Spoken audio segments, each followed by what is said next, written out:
Boa noite, seja bem-vindo a mais um encontro nosso do 7 a 7. Nesta semana nós vamos refletir sobre a missão da igreja. A missão da igreja diz respeito à competência, à responsabilidade da igreja. Não se trata aqui da vocação existencial, pois tudo que Deus criou, criou para o louvor da sua glória. Portanto, a razão principal da existência do ser humano e da igreja, por consequência, é a glória de Deus. Mas a responsabilidade de atuação sobre a terra, a comissão, a tarefa que nos foi dada por Deus, designada pelo Senhor, são atividades práticas que devem ser exercidas, são os objetivos de funcionalidade, de trabalho. Bem, nós vamos dividir de uma maneira um pouco diferente nesse sentido, porque hoje nós vamos ver apenas a missão da igreja no Antigo Testamento. Uma vez que, em linhas gerais, nós somos chamados para a glória de Deus, mas a tarefa do Antigo Testamento sofre uma radical diferença da tarefa no Novo Testamento. Há um teólogo holandês, missiólogo, conhecido como Johannes Vlaam, que fala da vocação missionária da igreja. E ele propõe uma tese, até hoje muito respeitada, que diz que a igreja no Antigo Testamento era uma igreja cuja vocação e cuja missão era em função centrípeta, ou seja, as forças convergiam para o centro de Israel.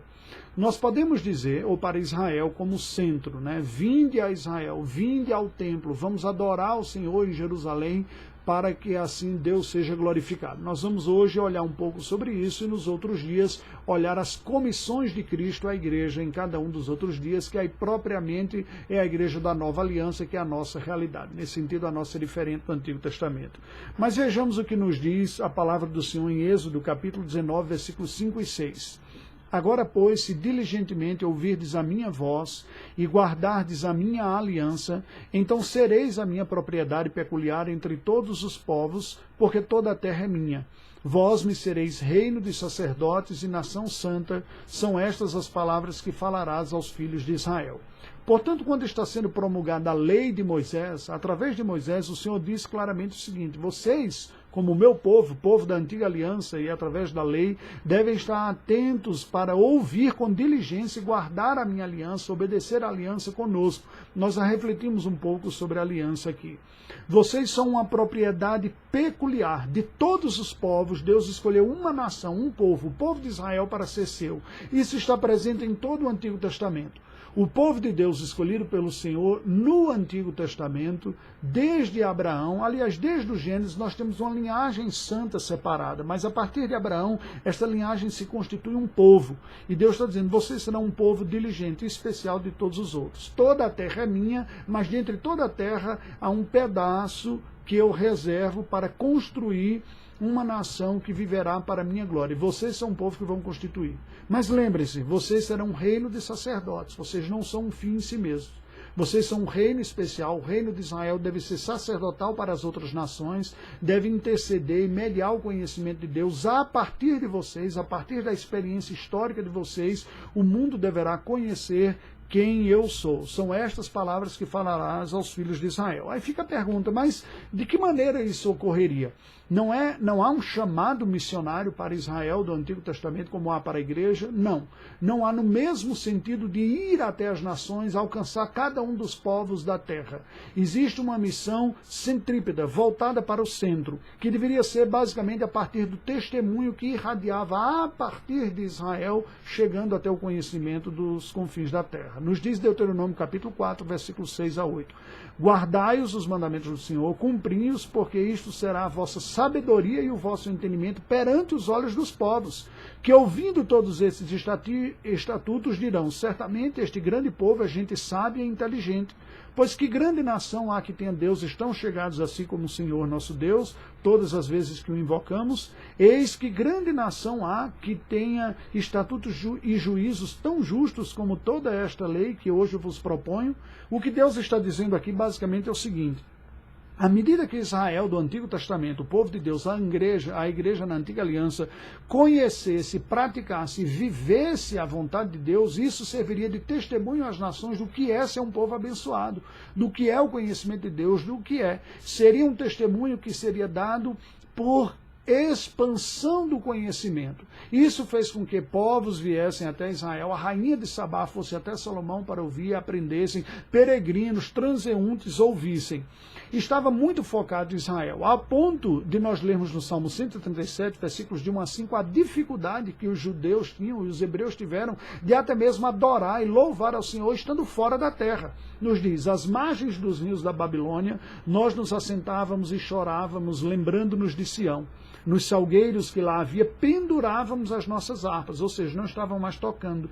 Pois aqueles que nos levaram cativos nos pediam canções, e os nossos opressores que fôssemos alegres, dizendo, entoai-nos alguns dos cânticos de Sião. Como, porém, haveríamos de entoar o canto do Senhor em terra estranha? Se eu me esquecer de ti, ó Jerusalém, que se resseque a minha mão direita.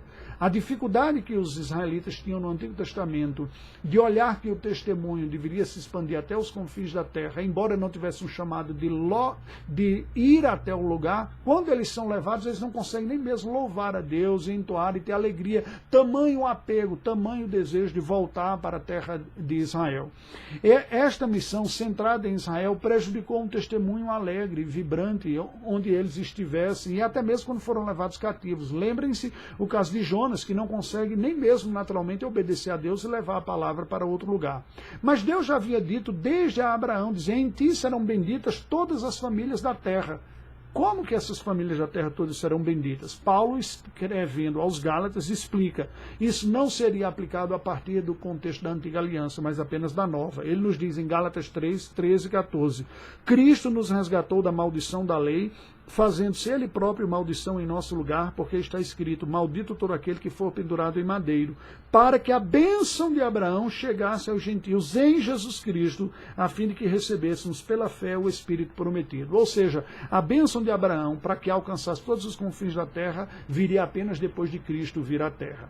Os judeus deveriam no Antigo Testamento preservar a fé no Deus único e verdadeiro, na Escritura Sagrada, no único Deus, o monoteísmo, na esperança messiânica, numa vida piedosa, e assim servir de testemunho às nações da verdadeira piedade. Mas o testemunho era centrípeto, era que as nações olhassem para Israel e vissem como Israel encarnava um projeto abençoado. E assim as nações louvassem a Deus e tivessem esse conhecimento. Mas não havia na medida que virá na nova aliança. Mas sobre a nova aliança nós vamos ver a partir de amanhã e aguardo você. Vamos orar? Deus bendito, nós te rendemos graças pela herança que o judaísmo trouxe ao cristianismo. A preservação no Deus único, vivo e verdadeiro, monoteísmo, a esperança messiânica, a palavra de Deus, o testemunho, a liturgia sobre o culto, vários elementos que nos apontam e que são consumados em Cristo Jesus. Te louvamos, pedimos a tua bênção também sobre os judeus até os dias de hoje, que eles venham a ter o conhecimento salvador em Jesus Cristo, que experimentem a graça da redenção do Messias, que eles ainda o aguardam, reconhecendo que ele veio, Jesus Cristo, em nome de quem oramos. Amém. Deus nos abençoe e aguardo você amanhã.